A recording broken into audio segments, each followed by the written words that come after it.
Dito sa Vatican, binuo ni Pope Leo XIII ang encyclical na nagpatibay sa tungkulin ng ating simbahan para alagaan ang dignidad ng tao at itaguyod ang pangkalatang kabutihan o common good.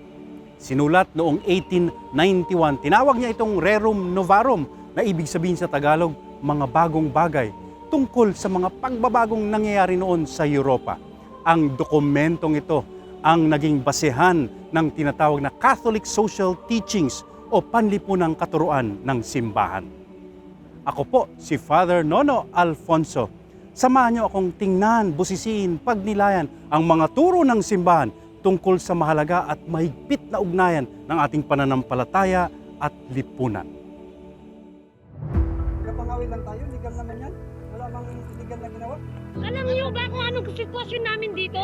Pag nakakakita kami ng kagaya sa iyo, natutruma kami. Tampas po ng isang katutubo ako dahil po masyado na po silang pumapasok talaga. Yung pagtingin sa tao at pagtingin sa lipunan, yan ay laging magkasama. Kel, umuna Kel!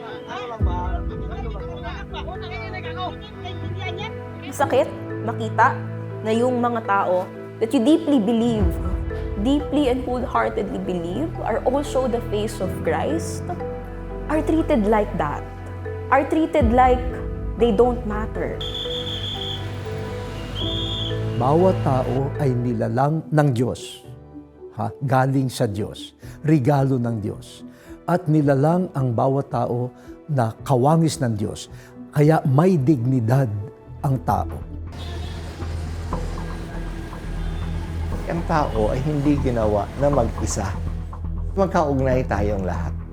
Kaya ang kabutihan ng isa ay kabutihan ng karamihan.